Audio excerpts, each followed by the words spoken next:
El británico Sir Paul Collier es uno de los economistas más importantes del mundo y un pionero en la lucha por acabar con la pobreza a nivel global. Sus ideas han tenido gran influencia en cómo los gobiernos, empresas y académicos piensan sobre los mayores retos económicos de hoy. En esta edición especial de Efecto Naim, conversamos en exclusiva con el reconocido economista británico Sir Paul Collier.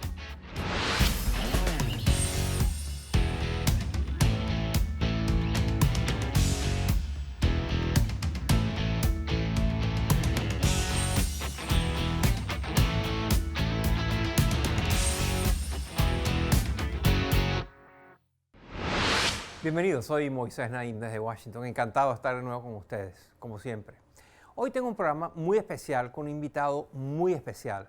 Se trata del economista británico Sir Paul Collier. Y le digo Sir porque sus investigaciones y su labor social en África hicieron que en el año 2014 la reina Isabel II lo nombrara Caballero de Honor del Reino Unido. Y es que Collier ha tenido un rol protagónico en la búsqueda de ideas y conceptos útiles para enfrentar la pobreza y promover el desarrollo en países pobres. Actualmente, Collier es profesor de Economía y Políticas Públicas en la Universidad de Oxford, en Inglaterra, y también es el director del Centro Internacional para el Crecimiento Económico, una institución dedicada a la investigación sobre estos temas. Paul Collier es autor de influyentes libros, como por ejemplo El Club de la Miseria se llama uno, Exodus es otro y Planeta Saqueado es otro. Pero el trabajo de este profesor tiene consecuencias muy reales en las vidas de millones de personas, ya que sus investigaciones llevan a gobiernos a implementar políticas y firmar tratados para el desarrollo sostenible. La revista Foreign Policy, por ejemplo, ha nombrado a Collier como uno de los 100 pensadores mundiales más importantes en 2 ocasiones. Sus análisis han sido publicados en los más prestigiosos medios de comunicación como el Guardian, el Financial Times, el Wall Street Journal, etc. Collier acaba de publicar un nuevo libro. Se llama El futuro del capitalismo. Y ahí hace un descarnado diagnóstico sobre los fracasos, los defectos del capitalismo y qué hacer para remediarlos. Este libro de Collier se ha vuelto tan popular que el filántropo y empresario Bill Gates lo ha recomendado como uno de los 5 libros de lectura obligatoria. Recientemente participé en una conferencia en Bogotá, Colombia, donde también estaba Sir Paul Collier. Aproveché la coincidencia para invitarlo a conversar conmigo. Le pregunté sobre sus visiones acerca de cómo reducir la pobreza que hay en el mundo, sobre el futuro del Reino Unido. Le pregunté qué debe hacer Venezuela para superar la crisis que la tiene tan trastornada. Pero antes de pasar a mi conversación con él, hemos preparado el siguiente perfil para que usted conozca mejor a Sir Paul Collier. Mire. 1968. Masivas protestas de estudiantes y jóvenes invadieron las calles de ciudades desde México hasta el Reino Unido. Las causas variaban de país en país, pero los manifestantes compartían un sentimiento de rebelión hacia el status quo y una convicción de que el mundo podía ser mucho mejor. Ese espíritu también movía al británico Paul Collier, quien en esa época era estudiante en la Universidad de Oxford y, como él mismo lo cuenta en uno de sus libros, miembro del grupo Estudiantes Revolucionarios Socialistas de esa institución. Hoy admite que el nombre de esa organización es digno de burlas, pero hay algo que no ha cambiado. Collier sigue convencido de que el problema global que más merece nuestra atención es la brecha entre aquellos que viven en los países más desarrollados del mundo y aquellos que viven en los países menos desarrollados. La disparidad entre ricos y pobres marcó la vida de Paul Collier desde su nacimiento en 1949 en la ciudad de Sheffield, en Inglaterra. Fue el primero de su familia que tuvo la oportunidad de terminar el colegio e ir a la universidad para formarse como economista. Desde joven tuvo una meta clara: usar sus conocimientos para combatir la pobreza alrededor del mundo. Esa batalla la ha librado desde la academia y desde el sector público. Ha sido profesor en la Universidad de Harvard en Estados Unidos y en Sciences Po en Francia. En 1986 fundó el Centro para el Estudio de Economías Africanas en la Universidad de Oxford, organismo que dirigió durante casi 30 años. Collier también ha asesorado importantes instituciones como el Fondo Monetario Internacional y el Banco Mundial. En esta última, además, se desempeñó como director del principal departamento de investigación entre 1998 y 2003. Collier es autor de 9 libros sobre temas tan diversos como la inmigración y los refugiados, el cambio climático y los conflictos armados. En 2010 publicó El planeta saqueado, que explora la urgencia de reconciliar el desarrollo económico con la protección del medio ambiente. Este libro tuvo tanto impacto que llevó a que 5 de las principales economías del mundo firmaran la Iniciativa de Transparencia de las Industrias Extractivas, un tratado global que regula la extracción de recursos naturales. Hoy Paul Collier sigue ejerciendo como profesor de Economía y Políticas Públicas en su alma mater, y ya sea en aulas de clase, en diarios y libros, en foros internacionales o en mesas redondas, sus ideas siguen apostando por forjar un mundo mejor. No se vaya, al regresar a la pausa, mi conversación con Sir Paul Collier.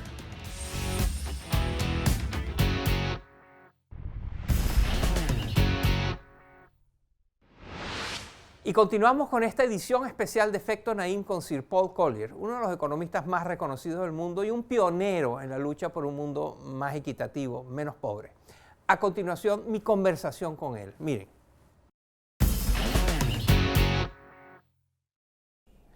Hace 12 años usted publicó un libro que se llama El Club de la Miseria, que era sobre los miles de millones de personas que estaban en pobreza. Hace 12 años. ¿Cuál es la idea central de ese libro? The book was arguing that the old concept of El libro argumenta que el concepto de contrastar a los países en vías de desarrollo con los países desarrollados estaba desactualizado.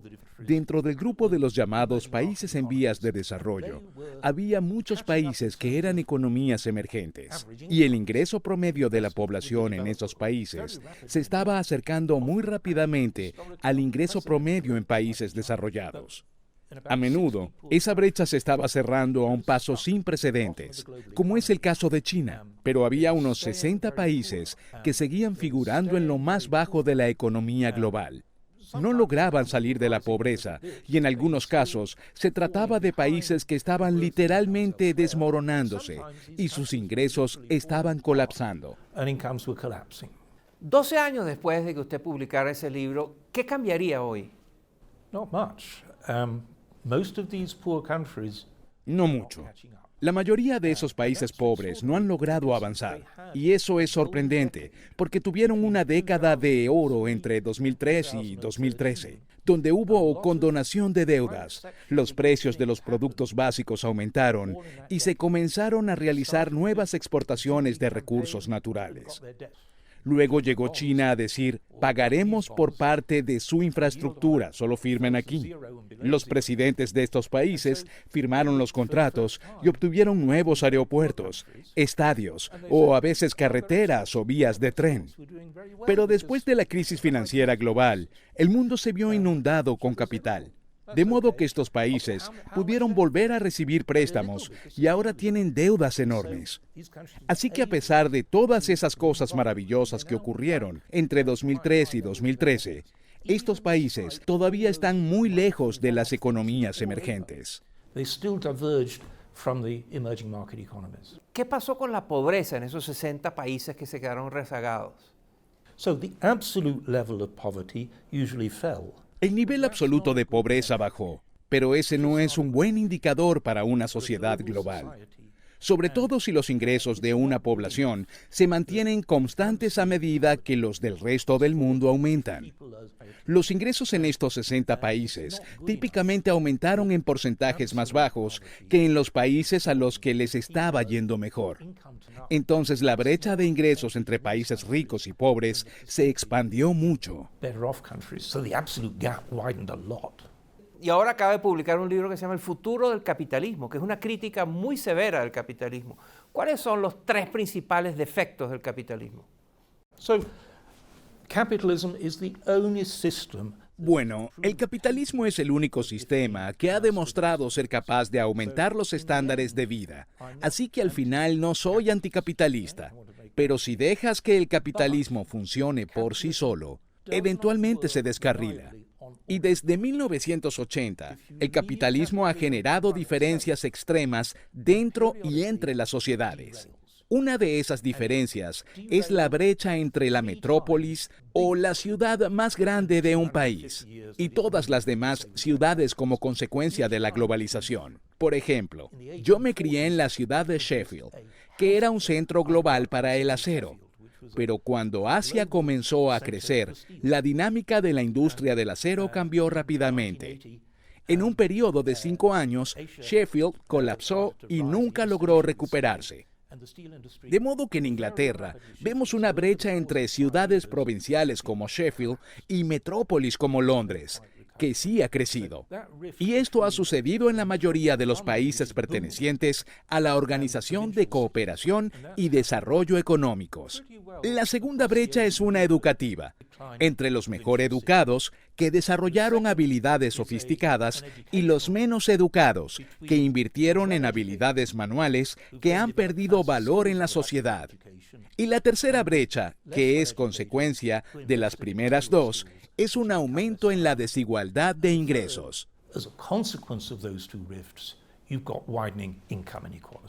Usted mantiene que la declinación de la familia como la unidad básica de la sociedad es una razón, es una fuerza que está haciendo que el capitalismo fracase.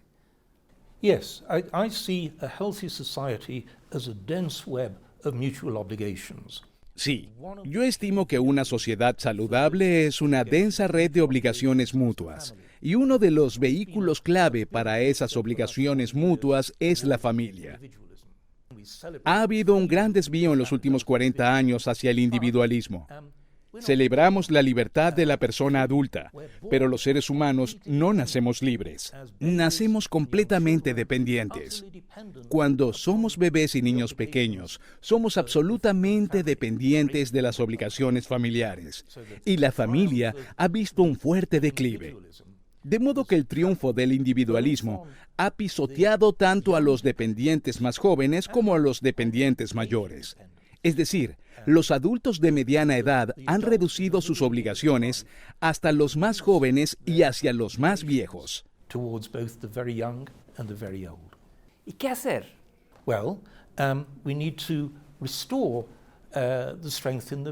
Bueno, tenemos que fortalecer las familias. Déjame darte un ejemplo.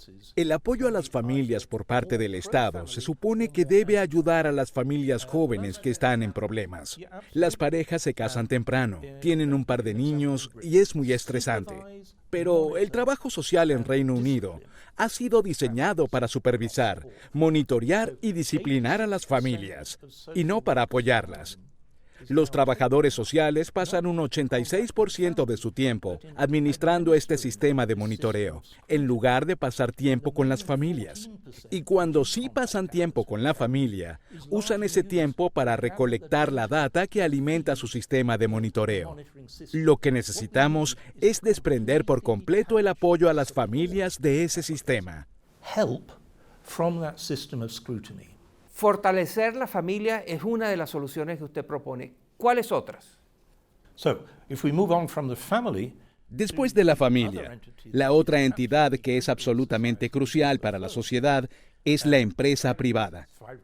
Hasta hace unos 50 años, las empresas tenían una obligación moral como las familias. Y en muchas sociedades hemos dirigido las obligaciones de las familias, de las empresas privadas e incluso de los gobiernos locales al Estado central, que no puede asumir todas esas responsabilidades.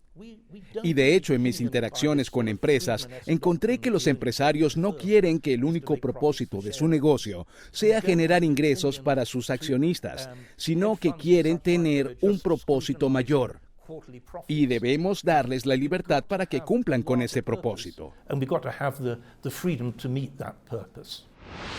Ya regresamos con esta edición especial de Efecto Naim con el destacado economista británico Sir Paul Collier.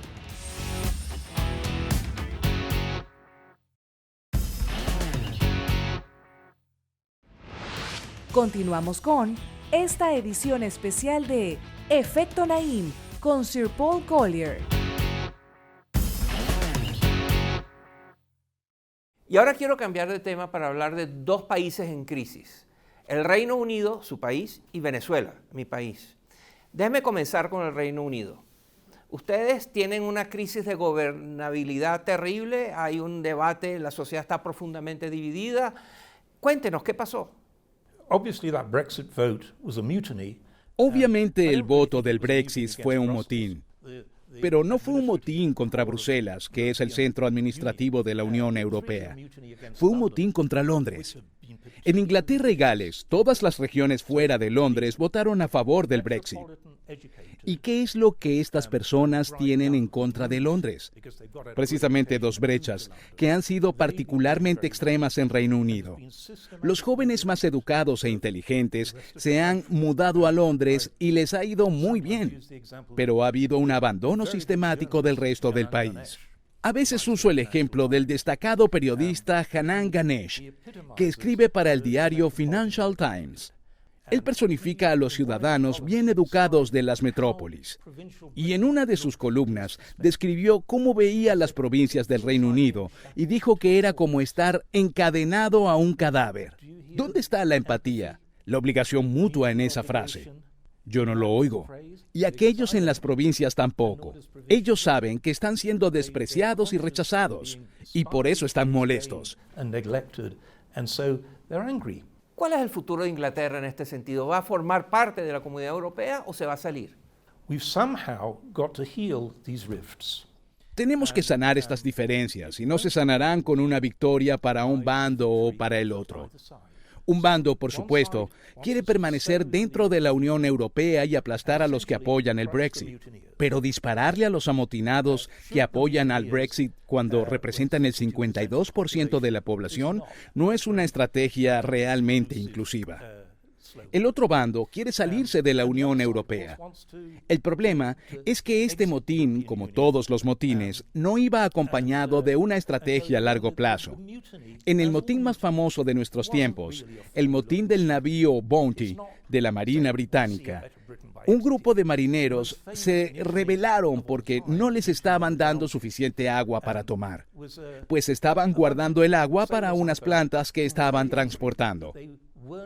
Ahora bien, el propósito del motín no era terminar en una diminuta isla en el océano en el medio de la nada, pero eso fue lo que le sucedió. Su estrategia no era una visión a largo plazo.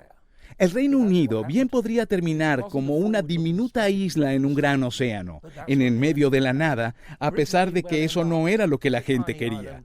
Lo que la gente quería era que ese desprecio y esas grandes diferencias fueran reconocidas y atendidas. Fue un aullido de ira en contra de la creciente desigualdad del sistema. ¿Y qué tiene que pasar para evitar que ocurra esto que usted describe? Okay, so we need to redistribute, but not just income.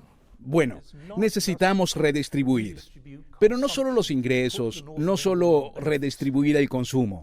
Esa fue la estrategia que se aplicó entre mediados de los años 90 y 2010 bajo el liderazgo del Partido Laborista Británico. Y no funcionó. La gente se siente digna cuando puede contribuir a la sociedad. Y lo que la gente quiere es tener oportunidades productivas en los sitios donde pertenecen. Por eso, no hay otra alternativa sino hacer que cada región tenga al menos una ciudad que sea una ciudad del futuro, una ciudad exitosa. Eso es perfectamente factible. Sabemos muy bien cómo hacerlo y con un poco de experimentación realmente sabremos cómo lograrlo. We know broadly how to do it, and with a bit of experiment, we will really know how to do it. La Academia Británica promovió un estudio sobre países frágiles y usted fue uno de los líderes de ese estudio. Usted es un experto en países que colapsan, en países frágiles. Está el caso de Venezuela, un país que está sufriendo una crisis muy severa. ¿Qué puede aprender el Venezuela y los que están pendientes y de solucionar ese problema? ¿Qué puede aprender de otros colapsos que han pasado en otras partes del mundo? First of all, these situations are tough. Bueno, en primer lugar, todas estas situaciones son muy duras. Y yo sospecho que lo que se necesita es una fase de poder compartido. Esa fase de poder compartido entre partidos que no confían entre sí será muy precaria al comienzo y luego evolucionará y tendrá su propia dinámica. Y ambos partidos tendrán que tragarse sus palabras. Las Fuerzas Armadas obviamente tendrán que retirarle el apoyo a Nicolás Maduro y las fuerzas democráticas tendrán que posponer su condición de realizar elecciones libres. Creo que unas elecciones apresuradas pueden empeorar las cosas en vez de mejorarlas. Hemos visto ese escenario en varios países involucrados en la primavera árabe, como Libia, donde un gobierno elegido democráticamente no logró controlar el territorio nacional. También lo vimos en Zimbabue. En el 2017, en este país se deshicieron del ahora fallecido dictador. Y la comunidad internacional dijo, no habrá dinero hasta que un gobierno legítimo haya ganado una elección. Los dos bandos se enfrentaron en unas elecciones en las cuales, por supuesto, el oficialismo ganó. La oposición dijo que eso no era un gobierno legítimo. El oficialismo acudió a la violencia y el resto ha sido un completo desastre. Así que aceptar esa fase de poder compartido creo que es la mejor alternativa. Sudán acaba de hacer eso y no ha sido precisamente el mejor de los escenarios, pero al menos está empujando a la sociedad hacia adelante en lugar de mirar hacia atrás a modo de queja. Se debe construir gradualmente un propósito común y eso es difícil. Common forward-looking purpose. That's hard. Sir Paul Collier es un economista británico de fama mundial. Cada vez que escribe un libro crea una polémica y un debate importantísimo sobre los grandes temas que nos afectan como humanidad. Muchas gracias, Paul. Muchas gracias. Lamentablemente se nos acabó el tiempo. Espero que les haya interesado. Como siempre, gracias por acompañarnos. Nos vemos la semana entrante.